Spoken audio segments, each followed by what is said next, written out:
in marine propulsion engine based on environmental protection concerns and energy efficiency.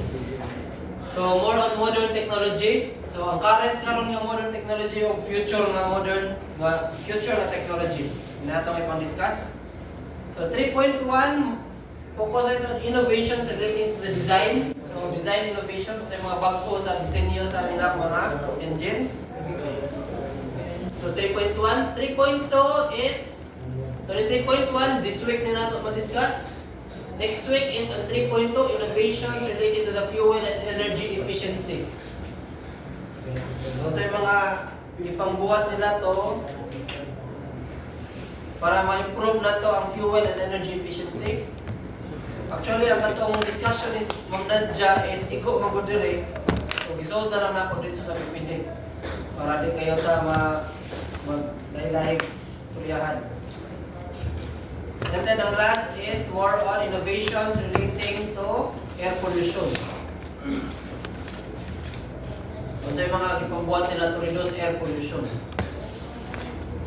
Yung kanatanan, wala to i-discuss for finals.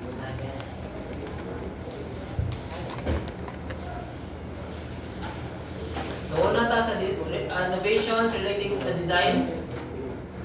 So ano yung design innovations? First na to i-discuss.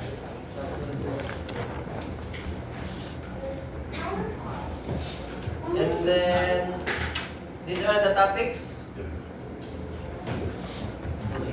So nagdagdag din siya. So natay upat ka topics: sensors and data acquisition system. We have the internal design innovations. We have the FE engines, katong electronic na engines. Design innovation nga muna, and then dual fuel and spark plug engines. So nada po gasolina. So ilan po ni ginatanaw because of emissions. So murag mag-introduce na po sila gasoline nga engine na dagko. Spark plug na. So did you na gasoline tungod na kay naman sa mga bagong fuel karon which is the gas fuels. And then para maka-timing ta karon sa siyang butong, gabis na spark plug. So first, sa sensors and data acquisition, muna ito i-discuss karong adlaw. Under ana, we have the sensors, data acquisition, HMI, and condition-based predictive maintenance and autonomous ships. So discuss na ito karon adlaw. And then by next meeting, which is tomorrow na dayon, quiz. Para natin ma-record sa finals. Okay, so take note, take pictures, whatever you want. Pwede. Basta di kong mata sa slides. Okay. So a person who solves problems you didn't even know existed by using precision guesswork based on unreliable data provided by those of questionable knowledge. So that is a marine engineer. Also si wizard magician. So dili na ta ulang-ulangoy mag-magic na barko. Okay, so innovations. Okay, so why innovations matter? Una, because of the environmental concerns. So dapat maka-comply ta sa environment. Maka-increase ta sa atong energy efficiency, reduce fuel consumption, and safety and reliability sa atong barko. Prevent or mas less na ang breakdowns and mas optimize ang operation. Okay. So let's start with sensors. Okay. So introduction sensors also. So why do you think real-time monitoring of engine parameters is crucial in marine propulsion?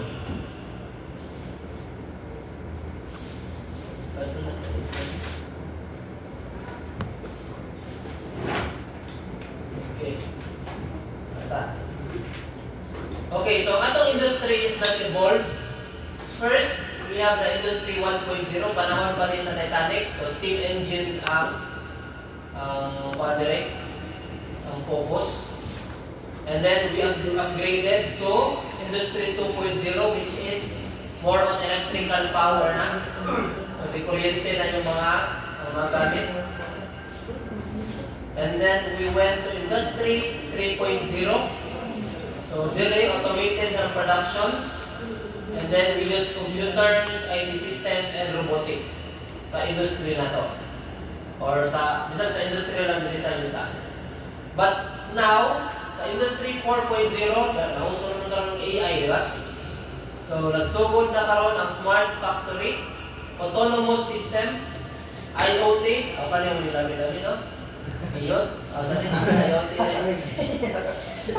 and machine learning, which is more on AI. Okay? So, ang makina mo, tatkon daw siya.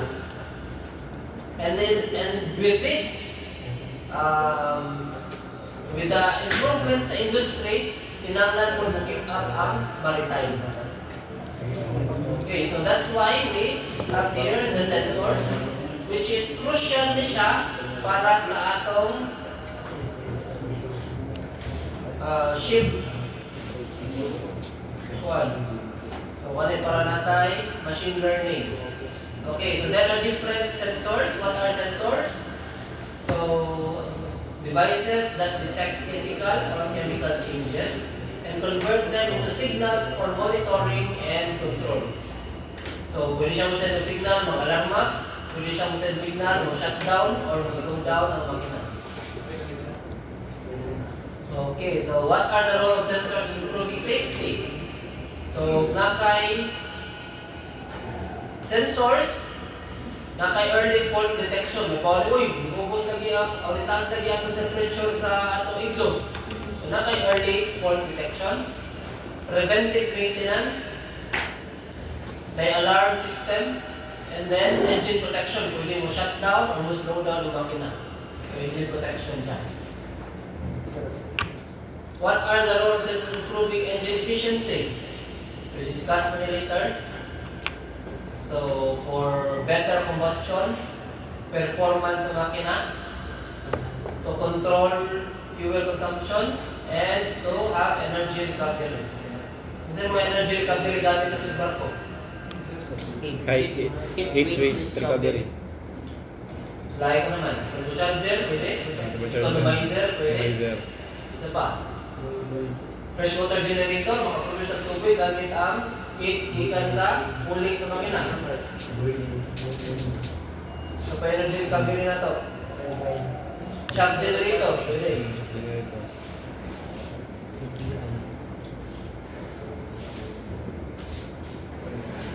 So, role of sensors in improving engine environment. So, natin mga sensors about combustion. So, naka-monitor na sa emission na to. And then, depende sa iyang ma-measure, pwede ka mag-himo control system para makontrol nimo. And then, kung di ka makontrol, i-report ka sa, isumbong ka dito sa IMO. So delikado mo din ito. Nagtika-advance ang mga kuhan, pero kita delikado mo na yung masakpan talaga nila, tabi naman ka magsing-magsing ka niya. Kaya automatic mo na yung ma-record. And then, ditanaw sa record, oy, dara. Lagpas ka sa emission. Multa. So, di nata ka-silent ka niya. And then, for fuel flexibility po, so magamit na itong mga sensors. Okay, let's go with the types of sensors used in marine diesel engine. So, sa'yo naman kung sa'yo name sa imong sensor, automatic, ibaw na ka sa function. Okay, so di kayo, ayun ko yung problema niya. Temperature sensor, siyempre, ibaw na ka, sense of temperature, no? Okay. So, sa'yo tawag ani nga sensor? So, dire nakabutang thermocouple. Ang most common ani sa mga estudyante is PT100. Yes, sir. Okay? So, volts ba ang yung gina-measure? Resistance. Resistance ba? PT100? O, temperature man dili. Kung sa may iyang i-produce nga signal. Resistance? Ohms? Current. So, 4 milliamps to 20 milliamps. Current. Current? Nakalimot na. So, dire ako lang yung nagkakuan is volts man dire pero current ko na siya. Okay, we have pressure sensors. Is an example of a Gordon tube. Gordon tube. So, mo expand na yung kwan sa likod. So, mo saka ko lang yung pointer. So, katagan yung pressure, mga mga letters sa likod. So, adjust na pointer. So, asa talaga itong pressure sensor sa atong fuel injection? Pwede. Turbo charger. Assigning their pressure. Air bottle. Air bottle. So, mga pressure sensors niya. Oxygen sensors. Lambada. So, ang nakuha nila kaysa soda nila siya oxygen. Sa gawas, napod siya oxygen. So, iya ma-compare. So, depende sa iyong comparison, ma-check niya kung pila na ka% ang oxygen mo. Kung taas na ba or kuhan. Usra. So, ginagamit na to oxygen sensor para sa ato pag-optimize sa atong air fuel mixture. Usually, nasa makina, nasa boiler, ng oil fired boiler na ito, na siya pang air fuel mixture. We have vibration sensors. So, one of the usa sa pinaka-importante tanaw nila o medyo delikado na ang imong makina. Kaya taas na siyang vibration, medyo na naginay something wrong na. So, vibration sensors, important din sa makina. Katong nagsakay pa po, ang amorang machinery na na vibration sensor is purifier. Pero karon ginabutan na po sa makina. Yan, vibration sensor sa shaft, nagbutan sila ng vibration sensor. Kaya kusog na naman vibrate, basta nag-wobble na, so ano na tabuan. So, naging something wrong, nawala na yung alignment. Or maybe ang bearing kay nagis na. We have NOx sensor, so nitrogen oxide. So sa exhaust gas ni siya. So asa siya gamit usual sa SCR, sa SCR. Selective catalytic reduction, i-discuss nato sa third na NO na to. Sa third week pa siguro yung discuss. So diri na NOx sensor number 1. And then, na-NOx sensor number 2. Depende sa iyong reading sa number 1, mag-adjust siya sa chemical na i-inject niya sa iyong SCR. So, paggawas sa NOx diri sa sensor number 2, taas yan po na magdagdag na po diri o chemical. Hantod sa mubalik sa normal ang imong NOx before siya magawas sa imong panel. We have carbon monoxide sensor. Tingnan yung format. So, siyempre, para ma-check kung nabay carbon monoxide ang imong aso. We have PM sensor or particulate matter. Ibig sabihin ay mga dust or mga solid particles na nasa imong aso. Okay? So, dapat wala yung actually, more rin mga dust particles, pino rin kayo. And then, to check this one, gamit na sila o suga na po. So, ang laser niya, straight na dapat. Pero kung may mga particulates matter, so ang imong laser, bangga yun. And then mo spread, and then diyan niya ma-measure kung sa kadagan ng imong particulates. Okay, next. Okay, ulit pakutahan na daan, kaya para di tayo balik-balik. Ano naman? Okay. Basin sa kanang inyong picture no, ang i-explain na ko sa carbon monoxide, gato ka simple, gato ka dapat isuwat, kanatanan yung isuwat. Kadaghan ng butanan. Okay, next we have the hydrocarbon sensor. So actually, dili ni siya sa exhaust gas. Nani siya sa atong sa gas fuel, diba? Dual fuel engines, nasa liquid and gas. So sa gas fuel, taas na siya hydrocarbon content. So manang hydrocarbon, taas na kayo hydrocarbon, nanay possibility ka masunog or mag-create of fire. So ilang gibuhat diri is kanang yellow. Klaro ng yellow diha? Sir. Okay, kanang yellow, mo ni siya ang imong linyada, mo na ang tubo nimo sa imong gas fuel. Okay? And then kanang imong tubo sa gas fuel nagibot gibutan na sa usa pa gyud kadako nga tubo. O kanang ganyan. Okay? And then kaning dakong tubo na ni siya exhaust fan sa tumoy. So iyang higop ng hangin dito sa tubo. Dapat ang ma-sense dito ay hangin na yun, wala yung hydrocarbon. Kung ma-sense ganyan nga hydrocarbon, pasabot nga ang imong gas line is leaking. Okay? Kung ma-sense niya nga leaking nga hydrocarbon, automatic iyang shut off ang imong gas line, gas supply line, i-off niya. And then, injectan din niya nitrogen gas ang imong tubok system. So, yun sa purpose. Para ma-prevent ang fire or explosion. Okay? Kaya na kada isunubon ang hydrocarbon. So, nakabutan rin, 60% lang gati na siya, so pag 100%, 60% automatic mag-gas shutdown sila. And then inject na yan of nitrogen pampatay sa case na fire.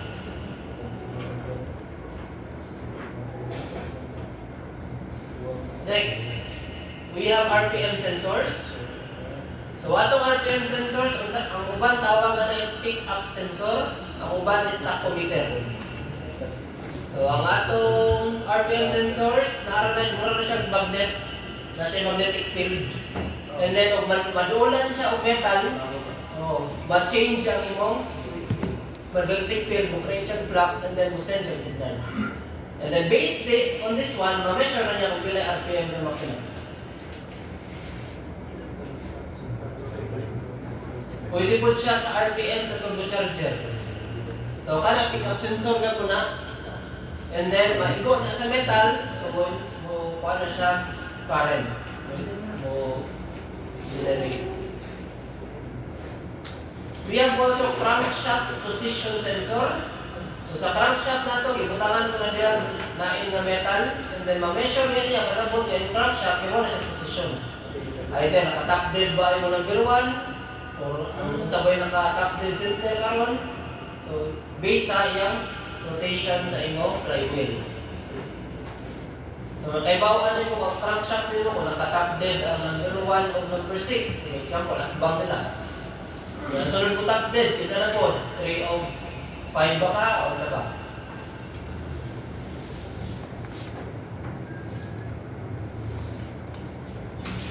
We have oil quality sensors. I-check niya ang oil quality nimo. So i-check niya kung pila na ang temperature, condition, pila yung running hours, kung pila na adlaw yung kuan, upas na, di ba?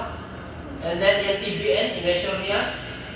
Kung ubos ng TBN, dapat magdagdag ng ibang nga oil para mabalik ang taas ng TBN, or kung di naging maayo ang quality, so di na i-replace. So muna gamit sa oil quality sensor. So multiple sensing na siya. Dagan siya i-sense. Even tubig, measure po siya kung may tubig sa imong oil or wala. Okay, cylinder pressure sensor. So ma-check niyo ang pressure sa imong cylinder. And then mo generate siya ang PV diagram. For example, kanyan yung PV diagram. Okay, for example sa compression, for example, i-compress mo ikataas ang pressure, di ba? O, abot diha. And then pag after compression, combustion na po, palo na diha. Buta na to una ang normal. And then sa pika cylinder, i-measure niya cylinder pressure. Ang narinig niya ay ngani ko ng forma. Normal na dire compression. Pero pag abot dire, ubos na. Ano sa may indication na? Okay, pag saka sa piston, under top dead center, mo na yung maximum compression. Pag naog sa piston, mo pa ning buto. Yung naog mo yung samot, wala pa ning buto, ubos na lang iyang pressure na na-build up during combustion. Pasabot, late ang imong injection. O late imong firing, so late pa na injection. So imong buhaton is advance mo gamay injection para magbalik siya sa sakto niya nga Compression. diagram. Okay, so nga na. Sample lang na. So based on your cylinder pressure, ma-check nimo asa ka nagkulang. Baka nagkulang ka sa pagmamahal. Kulang ng nagmamahal. Padwa. Kulang na Kulang daw. Next, we have airflow sensor. So usually ani sa ato ni turbocharger, ma-check niya kung pila na ang hangin nga na tingagi padong sa atong makina. Flow sensors, i-check na itong flow, kung nabay flow itong langit or fuel, usually fuel ni kasagaran. So para ma-check na to ang fuel consumption na to, so natay flow sensor. Fuel at pressure sensor, balik na din. So sa atong fuel di ay para mahibawan na to ang iyang required temperature, dapat mo tanaw taning viscosity temperature diagram. So nata diri green, kanang green mo na ang optimum niya nga viscosity. And then depende sa imong type sa fuel, daghang may klase nga fuel, so makuha nimo ang iyang required na temperature. We have humidity sensors. Usually is after na ni sa atong water mist Catcher. or ang atong water separator. So dapat less na lang ang humidity na wato sa engine. Okay, discuss na nato. So part po niya sa atong mga sensors, we have first the bearing wear monitoring system. So using this one, ma-check natin atong bearing kung okay pa ba or worn out na. Usual ani is nagamit lang siya temperature sensor. Kung init na gani imong bearing, pasabot nga nipis na siya more on na nag-friction. Napo tayo torque and shaft power meter. So atong shaft, ma-check po nato ang atong power niya o okay pa ba. Kung sobra na, ma-stress na atong shaft, mag-twisting na, tina po na mayo. We have also cross-head and crank temperature monitoring. So kanito na is wireless na siya. So nata diri sensor and then may antenna dire. So depende sa send niya signal, so ma-measure natong temperature sa atong cross-head and crank temperature. Since kanina magod ng mga part is moving firmly, so mas nindot siya wireless. Kaya yung i-wire ka, ang wire mo kasi sa kakanaw, sa likod mayo.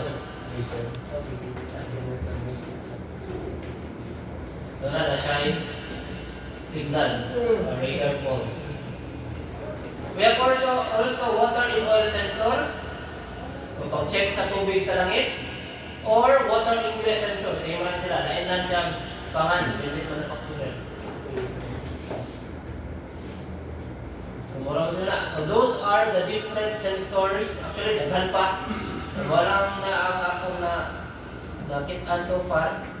So those are the most common sensors na gamit sa atong engine. So para asa man ning sensors? Okay.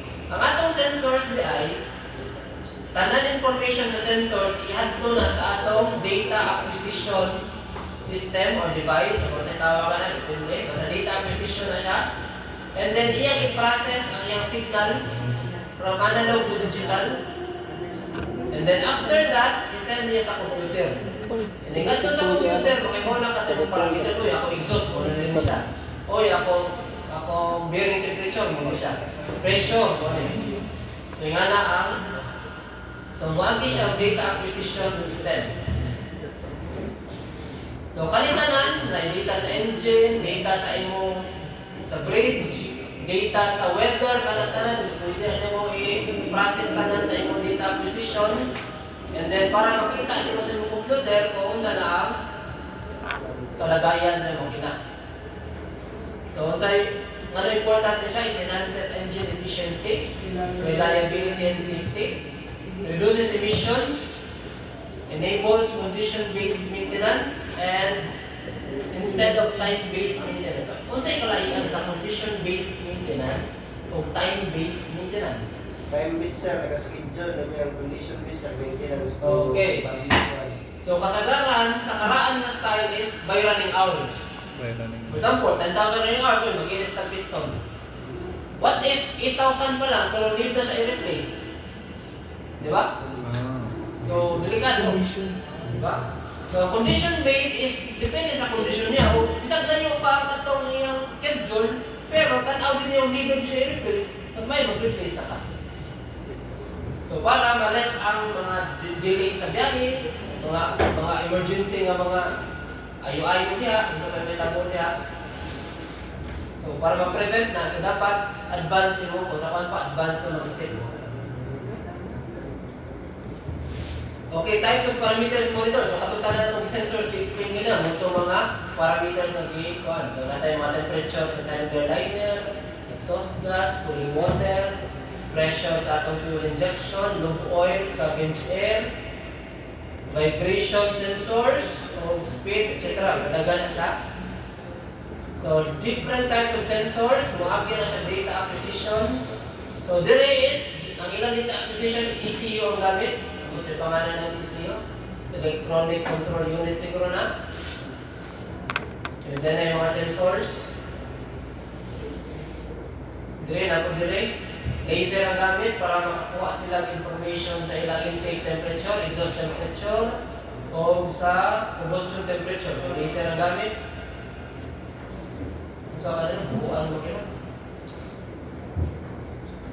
So this is an example of a nanay sensor daan na nang data acquisition. And then ang data acquisition, dito ko siya padong sa atong control unit. So siya ang mo analyze tanan. Okay? So nata diri sa speed sensor, we have phase sensor sa camshaft na to, kung saan yung position sa camshaft. Accelerator, kung saan yung position. Boost pressure, air temperature, coolant temperature sa atong cooling, air mass flow sa atong charge air. So kana sila tanan mo send sila information padong sa atong control unit. Okay. And then sa mga water ni. Okay, arita sa atong fuel tank, natay fuel tank dire. So atong fuel is moagi siya og pre-filter dire. And then what to sa atong high pressure pump. Ang high pressure pump iyang i-deliver into high pressure padong adto sa atong common rail. So kani imong common rail dire. And then ibutang niya up to pressure 1,000 bar. Pwede ko na katasan 2,000, 3,000. Okay? So kanang 1,000 bar, lami na kang injection o makasirit na no. Okay. And then to maintain the 1,000 bar na pressure, nata dire pressure limiter valve. So iya i-limit ko to 1,000 kung 1,000 setting. Ang sobra na iya i-return adto sa tangke. Return line na siya yellow color. So balik na dire sa tangke o mga sobra. Okay? And then napun siya dire pressure sensor. So na-reach na yung 1,000 bar, mo send siya signal sa imong control unit. Oy, 1,000 bar na ko. Okay, sige. So ang control unit mo send na po signal sa atong pump oil, dahil load brand kay na-achieve na to atong pressure dito. So pwede siya mag-idle speed, pwede siya mo slow speed lang siya, pang-maintain na lang sa pressure. Okay? Or pwede po patay pa ka siya. Pero murag mamatay siya, murag mag-isa kung pang-maintain ang 1 bar. Kasi may gamit ang pressure. Okay. And then kung dagan ang makina, ang control unit kung mag-put ang asa nga sa injector ang iyang pagganahon. So for example, kani ang mo spray guna. And then na siya yung flow limiter dire para ma-control niya kung pila ang imong flow nga ibutang. Kung idle speed ka, o gamay lang sa naka full speed ahead ka o taas-taas ng fuel. O bukod na tayong pirata, o sige, pakasiya mo yun. So natay flow limiter. And then ang nag-control ani is ang control unit gyapon. Ingali ang forma magdagan.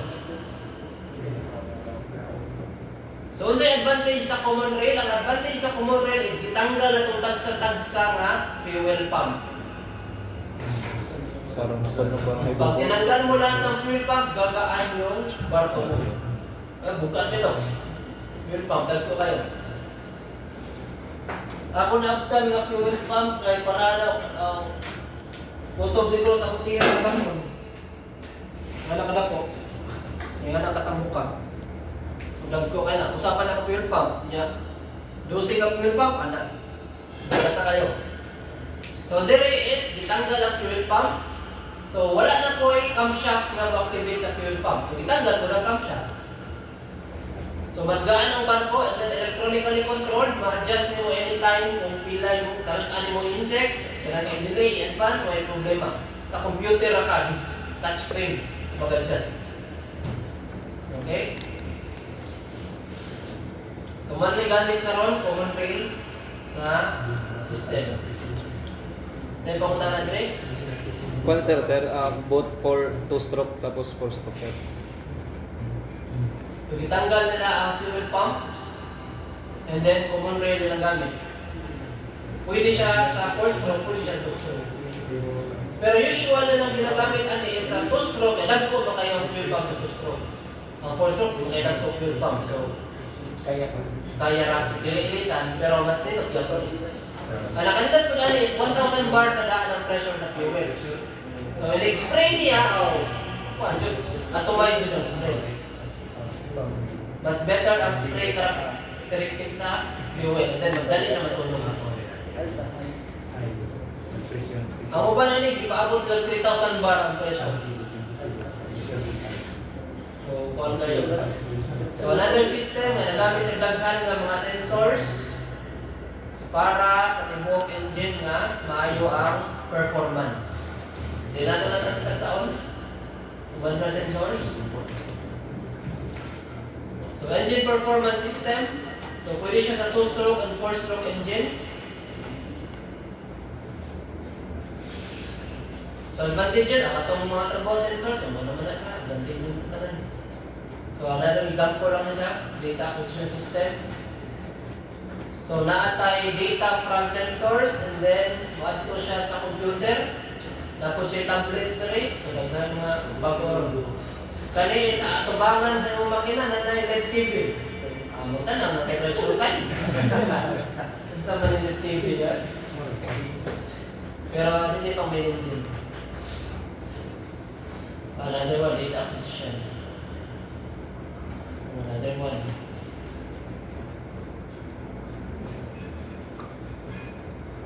So, yan din ang ilang ginabuhat sa data acquisition system. Una is they collect data from the sensors. And then makita pa rin nato ang iyang mga readings sa computer. And then kana ang mga readings ilan ang i-process nila. Yung mo nila to evaluation and visualization and then para ma-predict nila ang fault. So kana sila ang mga kuan din na nato i-discuss kay more on IT na siguro mga expert na. Ay, salamat. No. Kaya bisag ako pasabot na. Basta ilang i-process para antod makita nila sa mga possible na pwede buhaton sa makina.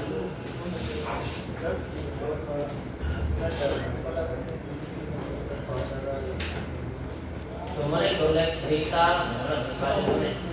sensor, signal position, analog to digital, and then ECU, and then display monitoring. Okay, balik na.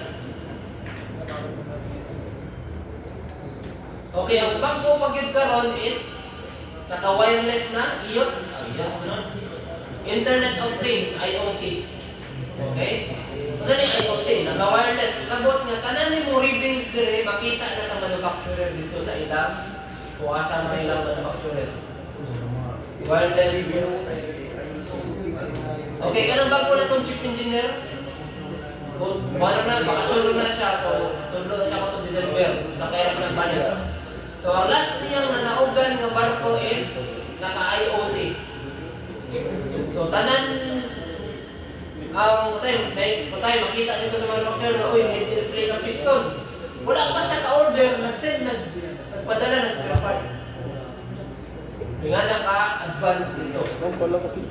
Wala ka-order, nagdala ng spare parts. Di para sa una nga, muna na mag-order, kalima kami mag-order sa sa kabuhat, pero why mo abot for 6 months. Karon wala na, automatic, ang manufacturer na magpadala. O, di mo yung ang company na, uy, ay nagpalitaw, di mo kayo. Manufacturer na may nagpas. Diba? So, di ka pa lang.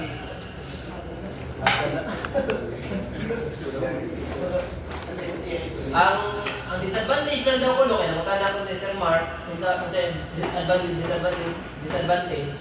Ang disadvantage lang kay dagay paperwork kay kung pangita na sila i-reading dito sa kanang kwan, di ba? Na sila i-reading sa online. Naman pong i-confirm ko sakto ba po sa actual sa dili sa analog. So, magsige po siya send dito. So, mas dagan ang paperwork. Pero at least paperwork sa ilagan. No. Ang maintenance, hindi na tama problema sa maintenance. Kaya naman, automatic kung sila yung pala spare part. And then, kung suggest po isa ko, maling buhata. Gana.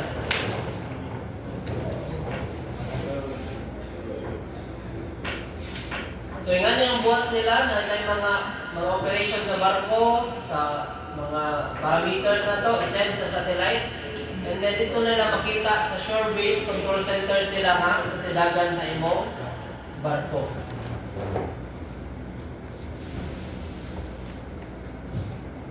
Basta mabot sa point, kanang atong safety glasses, kailangan tayo po na controls.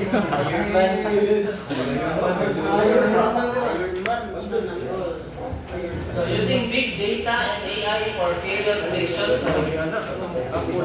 In the near future, maabot sa inyo. Okay, Google, how to make finance? No.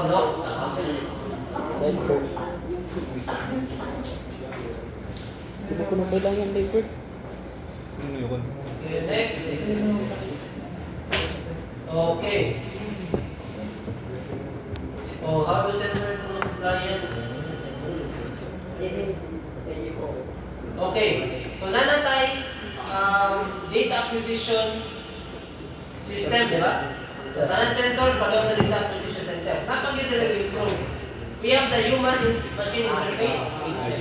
So, unsa man naka-tablet na ang imong katong computer nga sa control room mo nang ginaladala. So, may alarma sa tablet na nakamo, nalit. Basahon nimo tungod sa alarma. And then adjust nimo ang imong pan sa tablet at naman sa skip pala. Skip pala. Yun lang, skip. Do not disturb.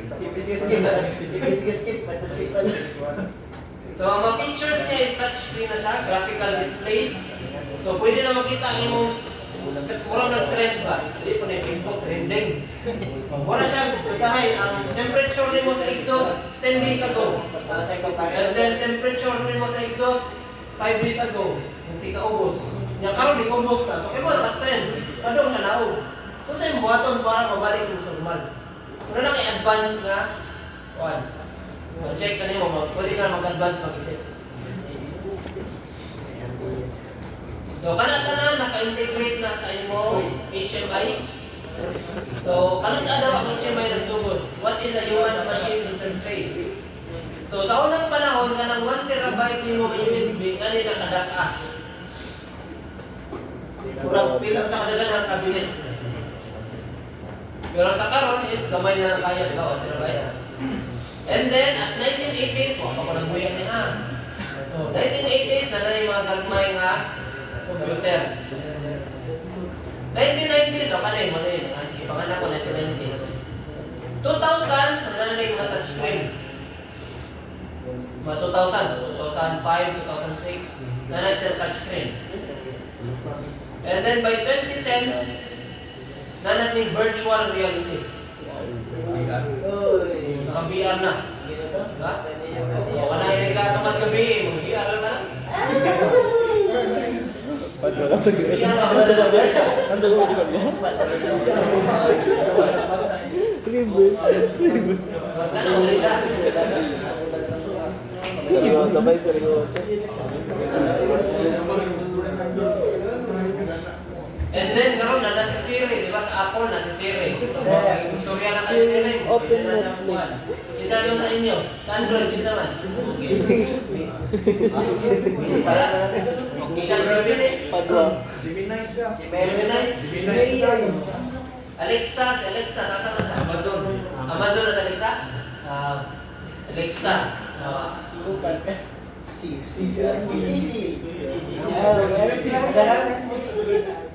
So, natin yung mga intelligent virtual assistant. Wata kayo ba ako kasi sa barko kaya ako. And then, natin gesture-based HMI. Kanang sa kanang kuwan.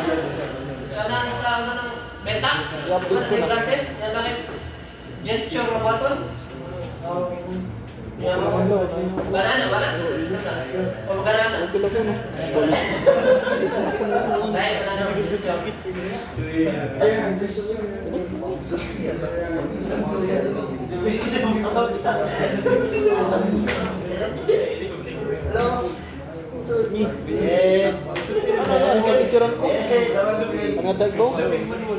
Okay, sa barko yung information ay nato. So, dili lang control panel na napod siya yung digital na display. Kaya sa picture na ba sa ipadabot na? Picture lang yun. Okay, these are HMI. Depende sa manufacturer and line of design. Puhon, mag-simulator man na diha. Kung sa'yo makita simulator, nalagpo na sa HMI. Mura lang nag-simulator sa tablet. So, i-open mo diya, open po dito ang valve. Start mo, start mo ang pump dito. Connected yan sa Oh, connected. Tapos sasabugay daw yun. Bisag na to, nalibang ka nito, makastart ang makina. Pero delikado siya, hindi bantayan. Bantayan mo. So, kaya this is an example of a human-machine interface. Ang tawag ani sa MAN BMW is MAP, MOP. The meaning sa MAP, main operating panel. So, pwede ka diyan makapili kung sa cylinder imong abrihan o imong i-adjust kung sa mga injector, exhaust valve, ganun kaya advance or delay ang pag-open sa exhaust valve mo, pwede nyo or testing yung exhaust valve kung magana, diretanan, digital wala touchscreen.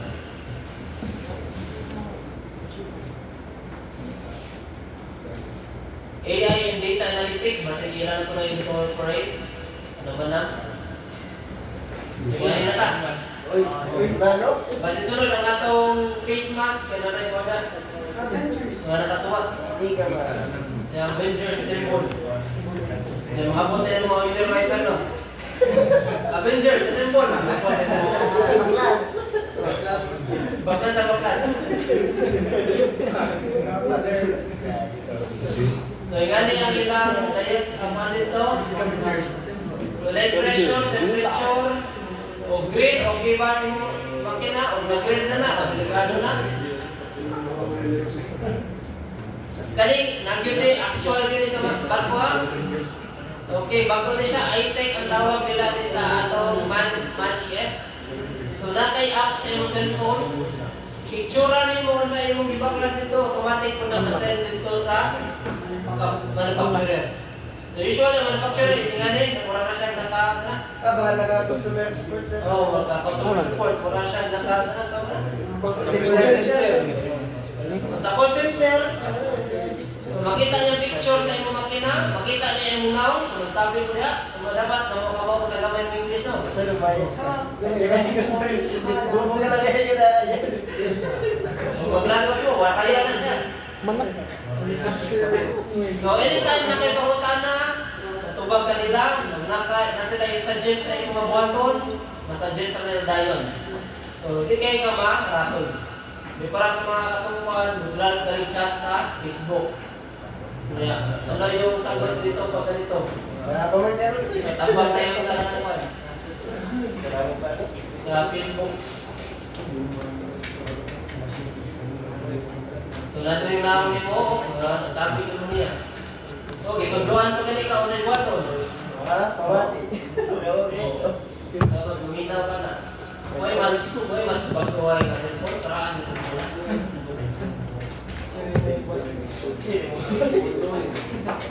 Cell phone.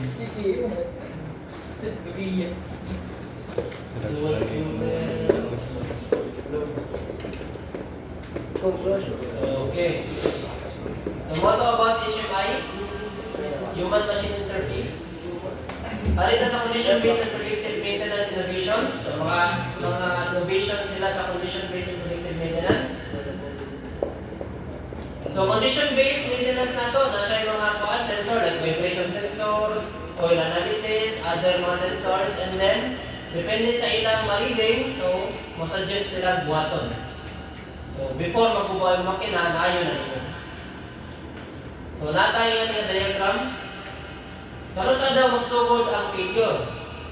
So napot lang na bali sa inyong maintenance na subject. Di ba na may predictive maintenance? Simple, sir. So cancel ko lang. Okay.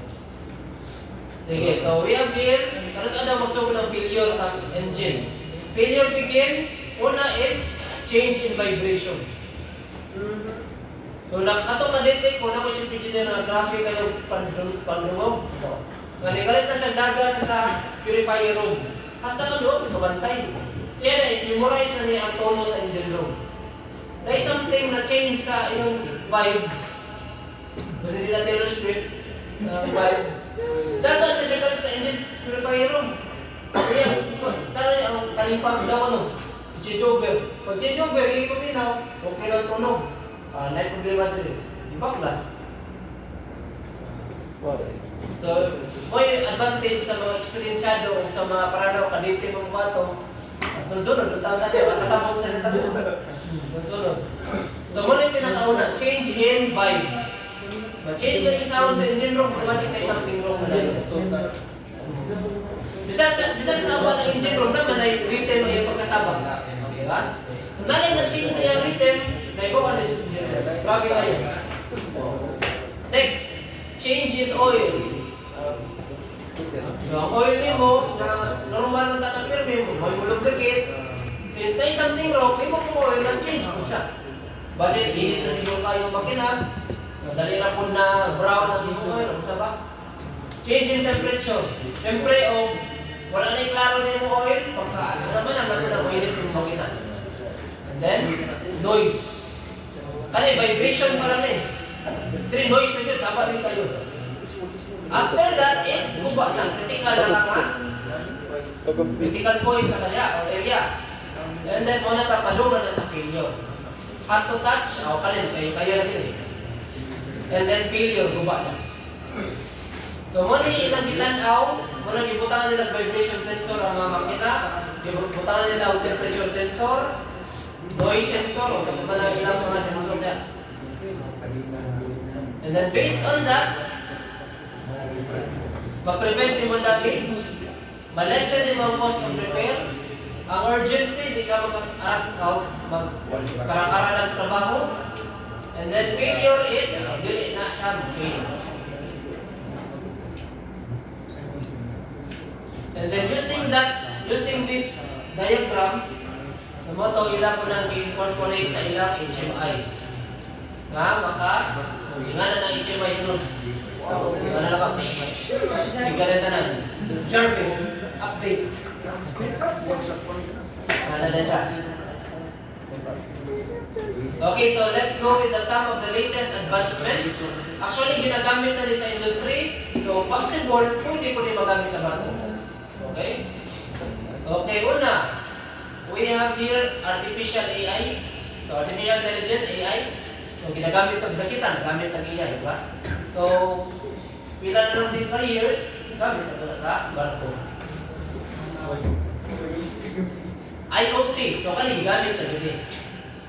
So, based sa experience sa atong current ng chip engineer, pero bago chip engineer. So, naka-IoT ni sila. In every port, iyon, okay.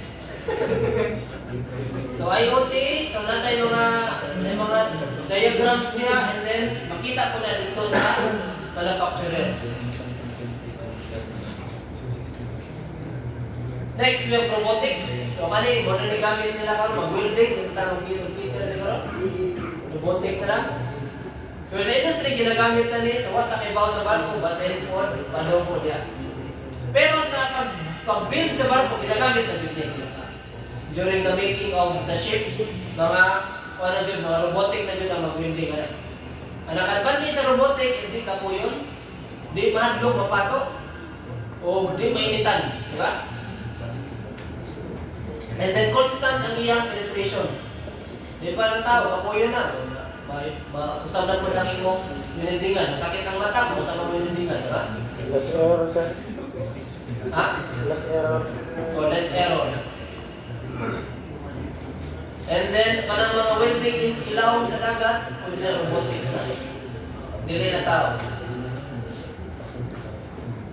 Another innovation nila is 3D scanning. So, kaya sa sword unit makina, magbutang ka aning sensor, magbutang yung mga sword makina, and then yung i-scan scan tibuok nimong patay for example kani liner scan niya tibuok yung liner kung basin diri nga part is na siya thermal stress or crack baka or damage nga dili visible sa naked eye.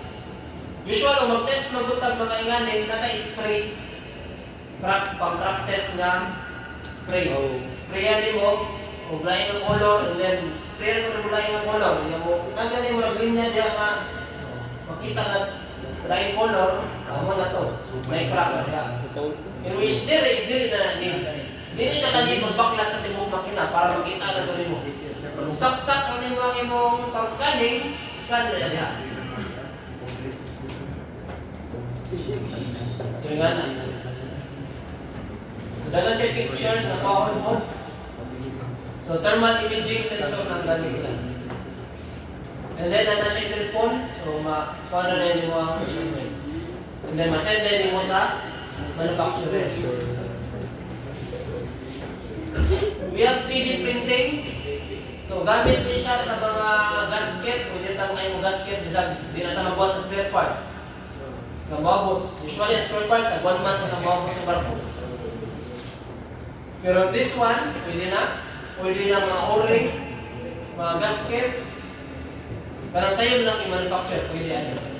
O na hard broken ka, okay, manufacture ka hard. Ito.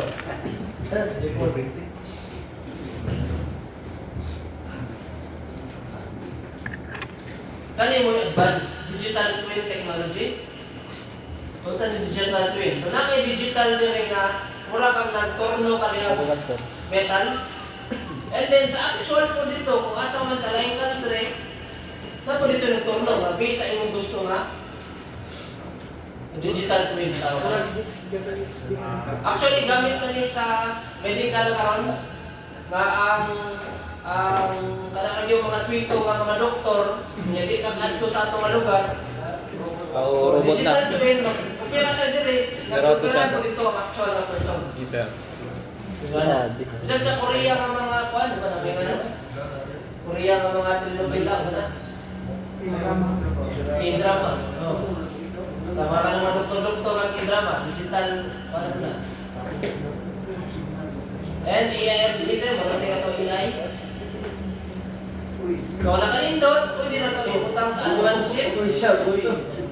O ka na mag-gira ang China o Pilipinas, kaway tao, mamatay. Puro na AI dito magkawal.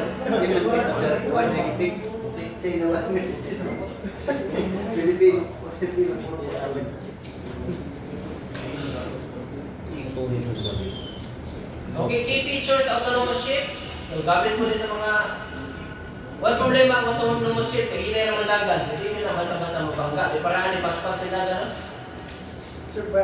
AI, machine learning, IoT, and real-time monitoring, digital twins, and ang disadvantage lang kasi is cyber security. Okay, basin ma-hack ka, di ba? Okay, ang barko, padong na sa akong balay, i-hack ko.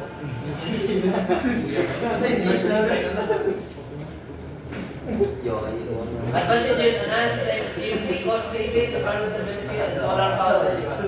Kaya mo din siya ang katong hindi mo sa sila pambot for testing lang. Pero kanin, hindi mo nag-isusubok nga barko. Ino na yung barko, ang dagan-dagan ang karoon sa iyo. Kaya testing pa lang din. Another autonomous ship, Yara Berkland ang nag-manufacture na in collaboration sa Kongsberg. Kongsberg, component ng simulator din, Kongsberg na. So kanin, ginawa po nila yung manufacture po nila. And then running na po na siya.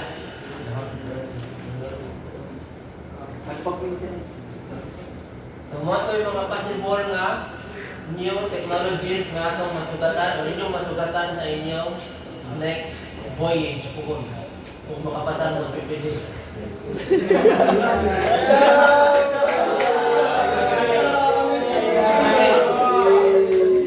Ang alanganin sa midterm, paliguro ito sa finals. Bawi. Dumatro yung bagay. Okay, in summary, we have discussed about sensors, data acquisition, katong HMI, condition-based and predictive maintenance, IoT, kung sa mga dagan tayo pang discuss.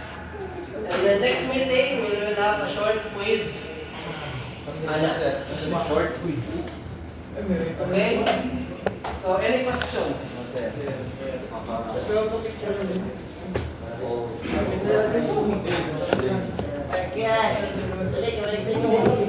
Okay, nakatinda na ba tanan? Sir. Ano tinda sir?